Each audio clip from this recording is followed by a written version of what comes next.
think we can all agree that we want clean air and clean water for our communities, and that we have to prepare for the challenges that are posed by severe weather events and those that are happening with greater frequency and intensity.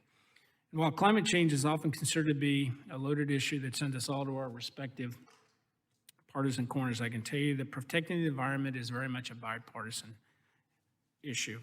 We have leaders on this committee who've been working hard to address the issue, and this committee has a bipartisan track record of addressing issues like resiliency and mitigation, which prepares our infrastructure to withstand the impacts of climate change.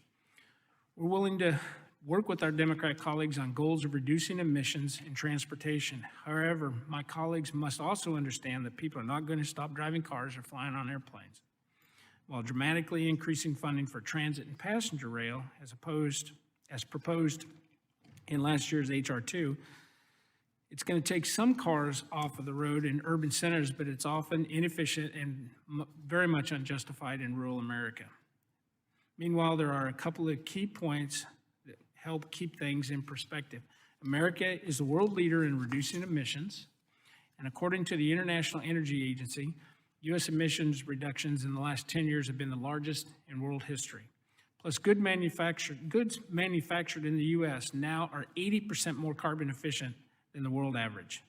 There are a lot of innovative American companies that are coming up with some great solutions to reduce our emissions. It's important, as we hear from our witnesses today about the solutions that they have developed on their own, that Congress doesn't trample on the progress that they're making. What works for larger companies may not work for smaller companies, and larger companies have the resources to be able to deploy. The way to lead the world in becoming greener and more resilient is not through unachievable, one-size-fits-all policies or spending trillions on a patchwork of pilot programs.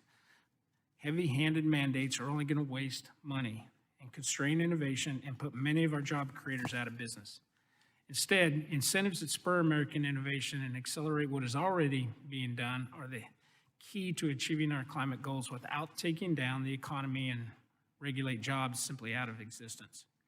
I look forward to hearing from the witnesses today on the unique ways in which each of them is working to find a viable long-term solution to reducing carbon use and growing American businesses.